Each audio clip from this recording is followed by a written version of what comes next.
Treasure Island by Robert Louis Stevenson. Chapter 30, On Parole.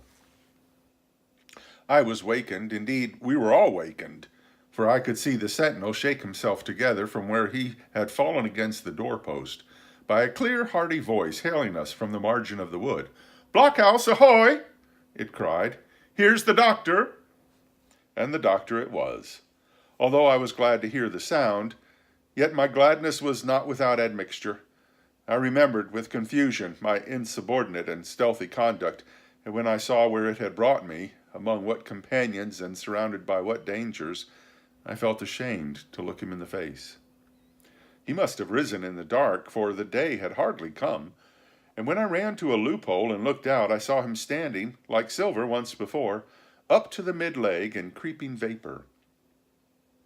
"You doctor, top of the morning to you, sir," cried Silver, broad awake and beaming with good nature in a moment.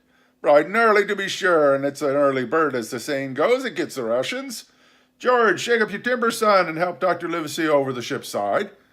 All a-doing well, your patients was, all well and merry." So he pattered on, standing on the hilltop with his crutch under his elbow and one hand upon the side of the log house, quite the old John in voice, manner, and expression. "We've quite a surprise for you, too, sir," he continued. "We've a little stranger here, a new boarder and lodger, sir, and looking fit and taut as a fiddle, slept like a supercargo, he did, right alongside of John, stem to stem he was, all night." Dr. Livesey was by this time across the stockade and pretty near the cook, and I could hear the alteration in his voice as he said, "Not Jim?" "The very same Jim as ever was," says Silver. The doctor stopped outright, although he did not speak, and it was some seconds before he seemed able to move on. "Well, well," he said at last, "duty first and pleasure afterwards. As you might have said yourself, Silver, let us overhaul these patients of yours."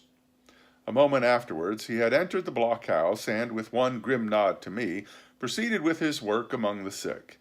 He seemed under no apprehension, though he must have known that his life among these treacherous demons depended on a hair. And he rattled on to his patients as if he were paying an ordinary professional visit in a quiet English family. His manner, I suppose, reacted on the men, for they behaved to him as if nothing had occurred, as if he were still ship's doctor and they were still faithful hands before the mast. "Oh, you're doing well, my friend," he said to a fellow with a bandaged head. "And if ever a person had a close shave, it was you. Your head must be as hard as iron. Well, George, how goes it? You're a pretty color, certainly, while your little man is upside down. Did you take that medicine? Did he take that medicine, men?" "Aye, aye, sir, he took it, sure enough," replied Morgan. "Because, you see, since I'm mutineer's doctor, or prison doctor, as I prefer to call it," says Dr. Livesey in his pleasantest way, "I make it a point of honor not to lose a man for King George, God bless him, and the gallows."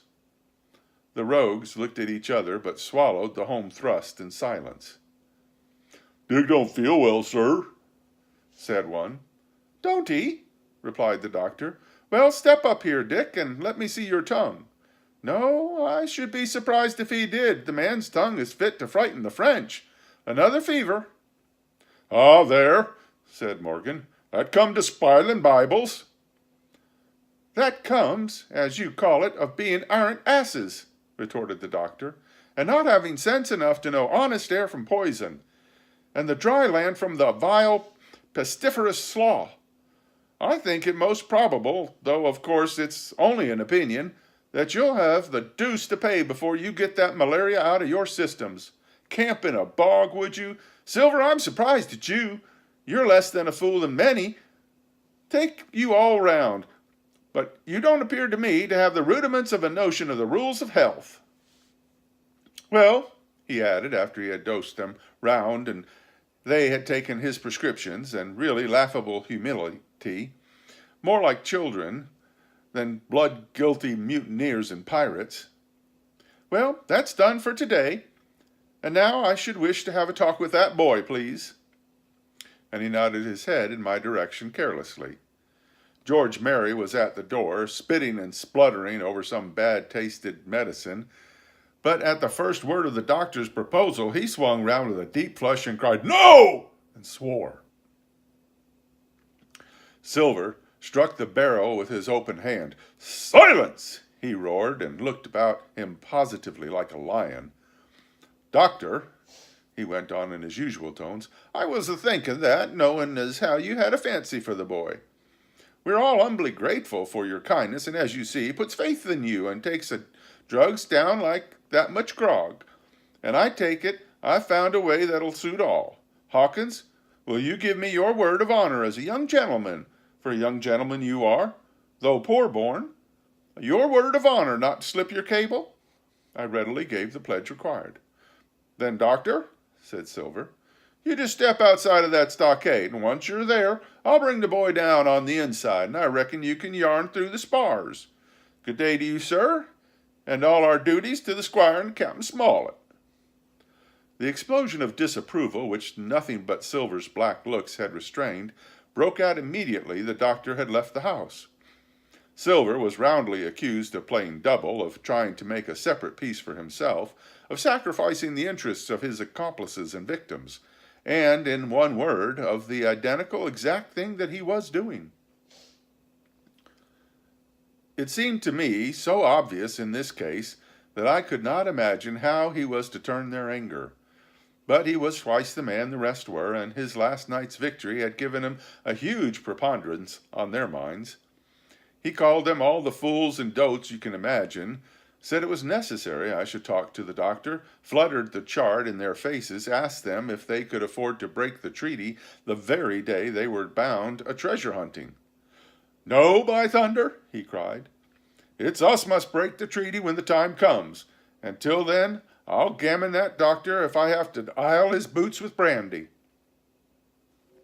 And then he bid them get the light fire lit and stalked out upon his crutch, with his hand on my shoulder, leaving them in a disarray and silenced by his volubility rather than convinced. "Slow, lad, slow," he said. "They might round us in a twinkle of an eye, and we was seen to hurry." Very deliberately, then, did we advance across the sand to where the doctor awaited us on the other side of the stockade. And as soon as we were within easy speaking distance, Silver stopped. "You'll make a note of this here also, Doctor," says he, "and the boy'll tell you I saved his life, and we're deposed for it, too. You may lay to that. Doctor, when a man steering as near the wind as me, playing chuck farthing with the last breath in his body, like, you wouldn't think it too much mayhap to give him one good word? You'll please bear in mind, it's not my life only now, it's the boy's into the bargain, and you'll speak me fair, Doctor, and give me a bit of hope to go on, for the sake of mercy." Silver was a changed man once he was out there and had his back to his friends in the blockhouse. His cheeks seemed to have fallen in, his voice trembled. Never was a soul more dead in earnest. "Why, John, you're not afraid?" asked Dr. Livesey. "Doctor, I'm no coward, not I, not so much," and he snapped his fingers. "If I was, I wouldn't say it, but I'll own up fairly. I've the shakes upon me for the gallows. You're a good man and true. I never seen a better man. You'll not forget what I done good. Not any more than you'll forget the bad, I know. I step aside, see here, and leave you and Jim alone. And you'll put that down for me, too, for it's a long stretch, is that." So saying, he stepped back a little way till he was out of earshot, and there sat down upon a tree stump and began to whistle, spinning round now and again upon his seat so as to command a sight, sometimes of me and the doctor, and sometimes of his unruly ruffians as they went to and fro in the sand between the fire, which they were now busy rekindling, and the house from which they brought forth pork and bread to make the breakfast. "So, Jim," said the doctor sadly, "here you are. As you have brewed, so shall you drink, my boy. Heaven knows I cannot find it in my heart to blame you, but this much I will say, be it kind or unkind. When Captain Smollett was well, you dared not to have gone off, and when he was ill and couldn't help it, by George, it was downright cowardly." I will own that I here began to weep. "Doctor," I said, "you might spare me. I have blamed myself enough. My life's forfeit anyway, and I should have been dead by now if Silver hadn't stood for me. And, Doctor, believe this, I can die, and I dare say I deserve it, but what I fear is torture. If they come to torture me—" Jim, the doctor interrupted, and his voice was quite changed. Jim, I can't have this. Whip over, and we'll run for it. Doctor, said I, I've passed my word.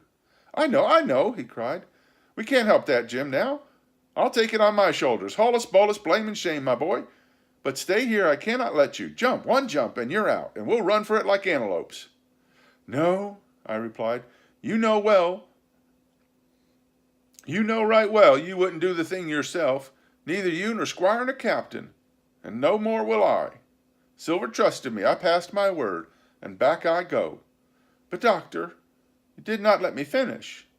If they had come to torture me, I might let slip a word of where the ship is, for I got the ship, part by luck and part by risking, and she lies in North Inlet, on the southern beach, and just below high water. At half-tide she must be high and dry. The ship! Exclaimed the captain. Rapidly I described to him my adventures, and he heard me out in silence. There is a kind of fate in this, he observed when I had done. Every step it's you that saves our lives.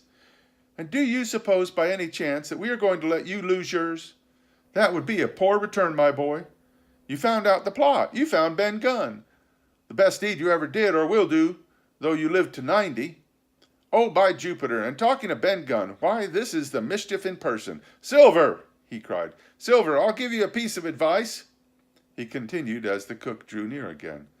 Don't you be in any great hurry after that treasure. Why, sir, I do my possible with that ain't.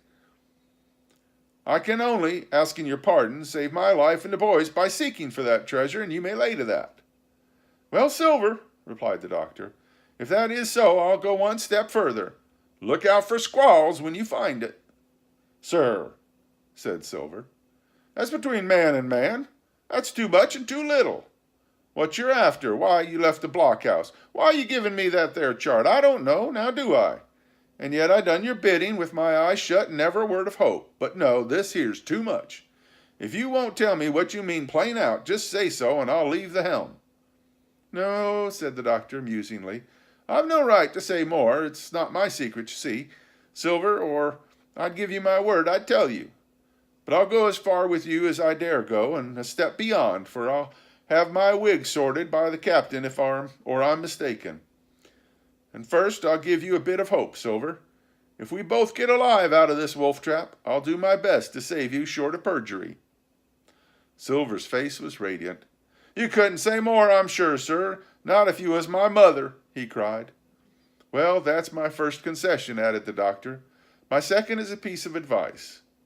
Keep the boy close beside you, and when you need help, halloo.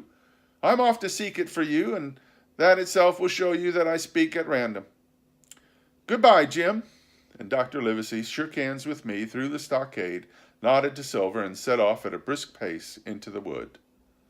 End of chapter 30.